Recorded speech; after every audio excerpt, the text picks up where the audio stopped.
नमस्कार, जय हिंद दोस्तों। आप सभी का स्वागत है हमारे चैनल पर। इस वक्त की सबसे बड़ी अपडेट निकल कर आ रही है। पूरी खबर देखने से पहले अगर आपने अभी तक हमारे चैनल को सब्सक्राइब नहीं किया है तो अभी लाल बटन दबाकर चैनल को सब्सक्राइब जरूर कर ले ताकि आपको पल पल की अपडेट हम दे सकें। जी हाँ, संघर्ष के 7वें दिन इजराइल का बड़ा एक्शन। गाजा में हमास चीफ के घर पर बरसाए बम। जी हाँ दोस्तों, आपको बता दें, हमास जो कि फिलिस्तीन का आतंकी संगठन है, उसके चीफ के घर के ऊपर इजराइल का जो है बड़ा एक्शन हुआ है। उसके घर को नेस्तनाबूद कर दिया गया है। इजराइल और फिलिस्तीन के बीच संघर्ष थमने का नाम नहीं ले रहा है। 7 दिन से चल रहे अघोषित युद्ध में रविवार को इजराइल ने बड़ा कदम उठाते हुए गाजा पट्टी में हमास प्रमुख के घर पर बम बरसाए। वहीं इस्लामी समूह ने भी तेल अवीव पर जमकर रॉकेट बरसाए। रात भर भीषण बमबारी हुई है। स्वास्थ्य अधिकारियों ने बताया है कि इजराइल की ओर से किए गए एयर स्ट्राइक में कम से कम 3 फिलिस्तीनी मारे गए हैं तो कहीं घायल हुए हैं। हवाई हमलों की बौछार में रविवार तड़के इजराइल ने यहा अल सिनवार के घर पर बम बरसाए, जो कि 2017 से हमास के राजनीतिक और सैन्य विभाग के प्रमुख हैं। अभी तक यह जानकारी नहीं है कि हमले के वक्त हमास प्रमुख वहां मौजूद था या नहीं। अगर होता तो दोस्तों इस झटके में एक जो है पूरी तरीके से वह भी घर के साथ साथ नेस्तनाबूद हो जाता है, क्योंकि इस वक्त इजराइल जो है दोस्तों पूरे जो है फुल फॉर्म में है, क्योंकि इस बार जो है हमास के तमाम आतंकी कमांडरों को ठिकाने लगा रहा है इजराइल। ये जंग चलते हुए 7 दिन होगी और अब इजराइल रुकने वाला नहीं है। इजराइल के प्रधानमंत्री ने ज़बरदस्त तरीके से दोस्तों यहाँ पर जो है चेता दिया है कड़े शब्दों में फिलिस्तीन और उसके आतंकी संगठन हमास को कि सुधर जाए, शांति से काम ले, अपनी बुद्धि का इस्तेमाल करे, नहीं तो फिर जो है जंग और बढ़ जाएगी। इसी बीच अमेरिका का भी बड़ा बयान आया है निकलकर। अमेरिका के राष्ट्रपति जो बाइडेन ने कहा है कि इजराइल जो है कर रहा है उसके साथ अमेरिका उसे सपोर्ट करता है। इजराइल को पूरा अधिकार है उसके अपने नागरिकों की रक्षा करने का, यानी कि अगर कोई भी देश किसी देश पर मिसाइल जो है छोड़ेगा तो जाहिर सी बात है वह देश उस मिसाइल को हवा में तोड़े या फिर उसका मुकाबला करे। ऐसे में इजराइल जो कर रहा है अमेरिका की नज़र में सही है। अब वहीं आपको एक और खबर बता देना चाहते हैं, बड़ी खबर निकल कर आई है। जी हाँ, बड़ी खबर निकल कर आ रही है। आपको बता दें, हमलों के बीच फिलिस्तीनी राष्ट्रपति बोले जब तक इजरायली कब्जा नहीं हटाता शांति नहीं। जी हाँ, फिलिस्तीनी राष्ट्रपति महमूद अब्बास ने अमेरिका के राष्ट्रपति जो बाइडेन से कहा है कि फिलिस्तीन के लोग शांति चाहते हैं। ऐसे में वो इस मुद्दे को लेकर इंटरनेशनल मध्यस्थता स्वीकार करने के लिए भी तैयार है। शुरुआत पहले ही फिलिस्तीनियों ने की और अब जो है ये मध्यस्थता स्वीकार करने के लिए भी तैयार है। इस खबर से आप अंदाज़ा लगा लीजिए। पहले तो इन्होंने उंगली करके शुरुआत करी, हिंसा फैलाई और अब जो है फिलिस्तीनी कह रहे हैं कि हम जो है मध्यस्थता करने के लिए जो है स्वीकार करते हैं, कोई भी देश आए और हमारे बीच में शांति समझौता कराएं। इजराइल और फिलिस्तीन के बीच संघर्ष जारी है। इसी बीच फिलिस्तीन के राष्ट्रपति महमूद अब्बास ने अमेरिका के राष्ट्रपति जो बाइडेन से फोन पर बातचीत की, जिसमें उन्होंने इजराइल से जारी हक संघर्ष में हस्तक्षेप करने और फिलिस्तीन पर हो रहे हमलों को बंद करवाने की अपील की। इससे एक बात सामने आ जाती है कि किस कदर फिलिस्तीन के जो आतंकी हैं, हमास के आतंकी है, उनके बीच में डर बैठ चुका है। क्योंकि अब फिलिस्तीन का राष्ट्रपति जो है जो बाइडेन, जो कि अमेरिका के राष्ट्रपति है, उनको फ़ोन करके बोल रहा है, अपील कर रहा है कि इन हमलों को बंद करवाया जाए। यानी कि यहाँ पर फिलिस्तीन जो है एक तरीके से उसकी कमर टूट चुकी है। हमास जो कि फिलिस्तीन का आतंकी संगठन है उसकी भी कमर तोड़ दी है। तमाम सुरंगें जहाँ पर आतंकी छुपे रहते थे ताकि इजराइल के अंदर दाखिल किया जा सके, उन सुरंगों से तमाम गाजा पट्टी पर बनी सुरंगों को इजराइल ने एक ही झटके में एयर स्ट्राइक करके सबको नेस्तनाबूद कर दिया है। शनिवार को मिली एक जानकारी के मुताबिक अब्बास ने राष्ट्रपति बाइडेन से कहा कि जब तक इलाके से इजरायली कब्जा नहीं हट जाता तब तक यहां शांति स्थापित नहीं हो सकती। फिलिस्तीन के राष्ट्रपति महमूद अब्बास ने बातचीत के दौरान अमेरिकी राष्ट्रपति जो बाइडेन से कहा कि फिलिस्तीन के लोग शांति चाहते हैं। ऐसे में वो इस मुद्दे को लेकर इंटरनेशनल मध्यस्थता स्वीकार करने के लिए भी तैयार हैं। वहीं अमेरिकी राष्ट्रपति ने भी हिंसा कम करने और पश्चिमी इलाके में शांति स्थापना करने पर जोर दिया है। हालांकि जो बाइडेन ने यह भी कहा है कि इजराइल को जो है अपने नागरिकों की रक्षा करने का पूरा अधिकार है।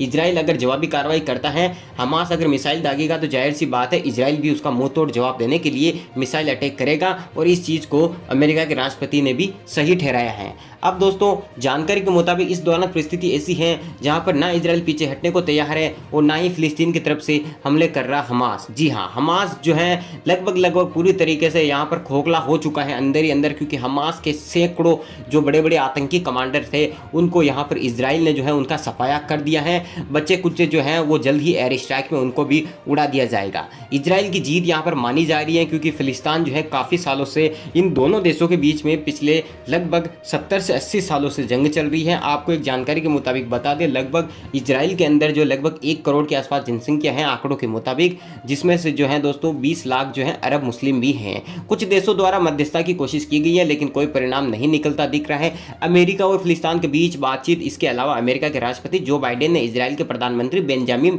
नेतन्याहू के साथ एक कॉल पर नागरिकों और पत्रकारों की सुरक्षा के बारे में भी चिंता जताई। दरअसल शनिवार को एक इजरायली हवाई हमले में गाजा शहर में एक ऊंची इमारत को नष्ट कर दिया गया था। इजराइल ने इस इमारत, बहुत बड़ी बिल्डिंग थी जिसको नष्ट कर दिया, जिसमें एसोसिएट प्रेस और अन्य मीडिया आउटलेट्स के कार्यालय थे। इजराइल और हमास के बीच जबरदस्त जंग, बता दें कि इजराइल और फिलिस्तीनी संगठन हमास के बीच जबरदस्त लड़ाई हो रही है। 10 मई से हमास इजराइल पर रॉकेट बरसा रहा है और इजराइल इसका जवाब ताबड़तोड़ हवाई हमलों से दे रहा है। गाजा में इजराइल हमास के ठिकानों को चुन चुन कर निशाना बना रहा है। इसके लिए अब उसने अपनी आर्मी को भी बॉर्डर पर उतार दिया है। ये भी आपको बता देना चाहते हैं कि अब जो है इजराइल की आर्मी भी जो है, थल सेना जो है उतर चुकी है। तेज तोप और टैंक तैनात कर दिए गए हैं। तमाम मिसाइलें जो है दोस्तों एक्टिवेट कर दी गई है क्योंकि अब ये जंग जो है रुकने का नाम नहीं ले रही है। एक तरफ जो है यहाँ पर फिलिस्तीन का राष्ट्रपति कह रहा है कि ये इस जंग में जो है दूसरे देश साथ दें और शांति समझौता करवाएं, तो दूसरी तरफ हमास जो कि फिलिस्तीन का आतंकी संगठन है वो पीछे हटने को तैयार नहीं है। हालांकि फिलिस्तीन की कमर पूरी तरीके से यहाँ पर इजराइल ने तोड़ दी है।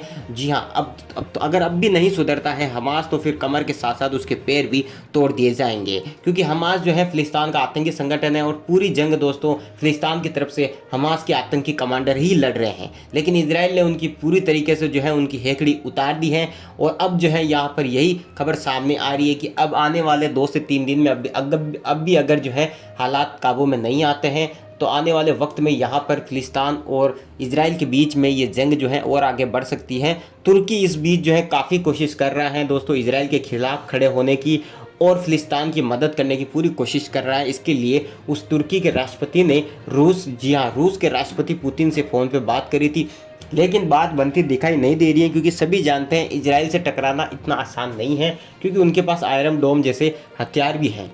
हालांकि इजराइल और रूस भी अच्छे मित्र हैं, अमेरिका, इजराइल, हिंदुस्तान सभी अच्छे मित्र हैं, ऐसी कोई बात नहीं है। और सभी देश जो हैं यही चाहते हैं कि जब जंग होती है तो दुनिया के तमाम देश यही चाहते हैं कि उनके बीच में शांति समझौता करवाया जा सके क्योंकि जंग के अंदर काफ़ी निर्दोष लोगों की भी मृत्यु हो जाती है। ऐसे में पूरा विश्व यही प्रार्थना कर रहा है कि जल्द से जल्द इन दोनों देशों की जंग जो है यही खत्म हो जाए, दोनों के बीच में एक अच्छा शांति समझौता बने ताकि जो है आगे विवाद ना रहे। हालांकि दोस्तों फिलिस्तीन की तरफ से जो हमास जो कि फिलिस्तीन का आतंकी संगठन है उसके जो कमांडर हैं, अब तो बहुत सारे कमांडर मारे भी जा चुके हैं, लेकिन जो बच्चे कुछ एक कमांडर हैं, आधे से ज़्यादा कमांडर फिलिस्तीन छोड़कर भाग चुके हैं, तो कुछ अभी भी सुरंगों में हैं जिनको इजराइल की सेना एयर स्ट्राइक कर करके तोड़ रही है। लेकिन ये जो है हमास पीछे हटने को अभी भी तैयार नहीं है।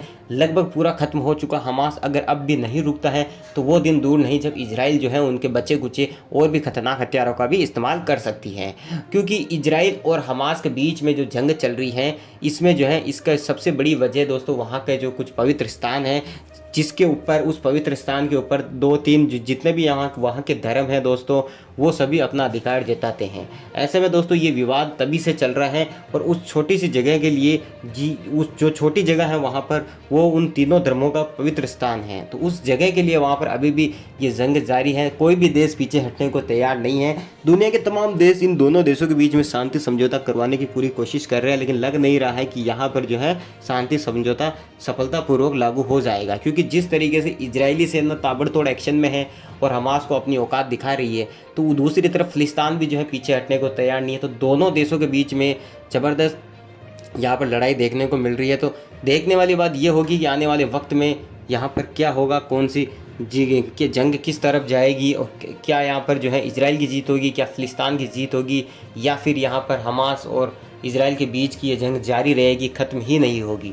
दूसरी तरफ आपको ये भी बता देना चाहते हैं आज जो है यूएन संगठन की बैठक है जिसमें कई देशों के जो है राष्ट्रपति हिस्सा लेंगे। इस बैठक में जो है निर्णय किया जाएगा कि कैसे शांति समझौता करवाया जाए दोनों देशों के बीच में ताकि दोस्तों जो है निर्दोष लोग ना मारे जाए क्योंकि जंग में दोस्तों जब गोला बारूद बरसते हैं तो किसी भी निर्दोष व्यक्ति की भी जान जा सकती है। जरूरी नहीं है कि वो आतंकवादी के ऊपर ही जाकर गिरे। हालांकि इस लड़ाई के बाद हमास को जो है काफ़ी नुकसान हो चुका है, क्योंकि 2014 में भी उस वक्त भी फिलिस्तीन और हमास को काफ़ी नुकसान हुआ था, तब दोनों देश टकराए थे। और इस वक्त भी यही माना जा रहा है कि हमास की कमर जो है यहाँ पर काफ़ी हद तक इजराइल ने तोड़ दी है और काफ़ी जो है उसको नुकसान